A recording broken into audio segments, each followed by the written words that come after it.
পারিবারিক শান্তি রক্ষার্থে মিথ্যা বলা যাবে কিনা?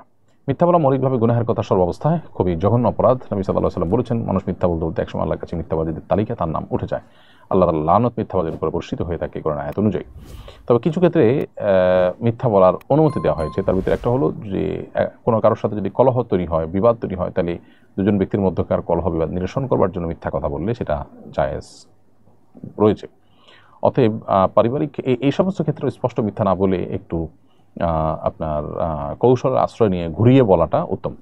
অতএব পারিবারিক কলহ, দুজনের মধ্যে কোনো বিবাদ বিতরণটা চলছে, এগুলোর ক্ষেত্রে মীমাংসার খাতিরে আপনি যদি মিথ্যার আশ্রয় নেন অথবা একটু ঘুরিয়ে বলার আশ্রয় নেন, তাহলে সেটা অবশ্যই জায়েজ হবে। কিন্তু এছাড়া এমনি মনে চাইলেন আর মিথ্যা বললেন, ব্যাপারটা কিন্তু সেরকম নয়, এরকম জায়েজ নেই। আমি কক্সবাজার একজন অধিবাসী। এখানে রোহিঙ্গা ক্যাম্পে খ্রিস্টান মিশনারিরা নানা ধরনের মিশনারি কার্যক্রম পরিচালনা করে। দরিদ্র রোহিঙ্গাদের অনেকে বাহ্যিক সুযোগ সুবিধার লোভে তাদের পাতা ফাঁদে পা দেয়। এখানকার স্থানীয় হিসাবে আমাদের করণীয় কি, পরামর্শ দিয়ে বাতিত করবেন। দেখুন, কক্সবাজারে রোহিঙ্গা ক্যাম্পে খ্রিস্টান মিশনারিদের কার্যক্রম চলছে দেদারসে এবং খুল্লম খোলা। আমি নিজেই সম্পর্কে জানি। সোশ্যাল মিডিয়াতে বিভিন্ন ভিডিও ছড়িয়ে পড়েছে যে খ্রিস্টান মিশনারিগুলো সেখানকার মুসলিম শিশু বাচ্চাদেরকে বিভিন্ন প্রলোভন দেখিয়ে তাদেরকে ধর্মান্তরিত করছে। আমাদের প্রচলিত আইনে যেটা অপরাধ, সেই অপরাধ সেখানে সংগঠন হচ্ছে। আমি এও জানি যে অনেক ধর্মীয় সংগঠন, মুসলমানদের ধর্মীয় সংগঠনগুলো সেখানে কাজ করতে পারছে না, কাজ করতে গিয়ে নানাবিধ বাধার সম্মুখীন হয়েছে। সেখানে এই ধরনের একটা বেআইনি কাজ বিভিন্ন এনজিওগুলো করে চলেছে। অতএব এবারে আমাদের সতর্ক যেমন হতে হবে। আমাদের প্রশাসন যারা আছেন তাদেরকে আমরা বলবো, আল্লাহকে ভয় করুন। নিজের চাকরি বা উপরে কর্তাকে খুশি করার চাইতে আল্লাহর খুশি করাটা আমাদের কাছে বেশি গুরুত্বপূর্ণ বিধায় এই অনাচারের বিরুদ্ধে, এই ধর্মান্তরণ বিরুদ্ধে আমাদের অবস্থান নেওয়া দরকার। এভাবে ধর্মান্তরিত করেই একটা পর্যায়ে এই মানুষগুলোকে দিয়ে একটা দেশের স্বাধীনতার বিরুদ্ধে দাঁড় করানো হয়।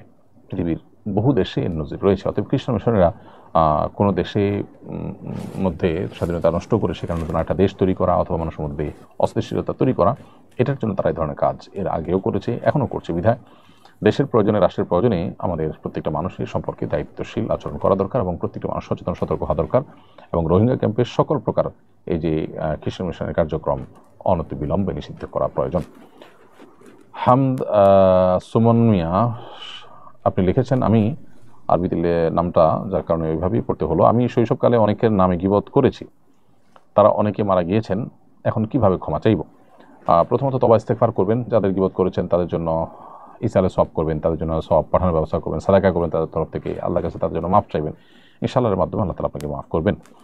বাচ্চাদের জন্য বানানো নূপুরে যদি দু একটা ঘুঙুর থাকে এবং হাঁটলে তার যদি হালকা আওয়াজ আসে, সেটা পড়ানো যায় হবে কিনা? মৌলিকভাবে বাজনাদার নূপুর, যে নূপুরের মধ্যে বাজনা আছে এবং মানে সাউন্ডের মধ্যে আপনার মিউজিক টাইপ সাউন্ড আসে, বাজনা বা আপনার কি বলে এটাকে, যে বাদ্যযন্ত্র আছে, বাদ্যযন্ত্রের মতো আওয়াজ সৃষ্টি হয়, সেটা কিন্তু পড়া জায়েজ নয়। আর যদি এরকমটি না হয়, তাহলে নূপুরের একাংশ অপরাংশ বাড়ি লেগে সামান্য আওয়াজ সৃষ্টি হলে তাতে অসুবিধা নেই।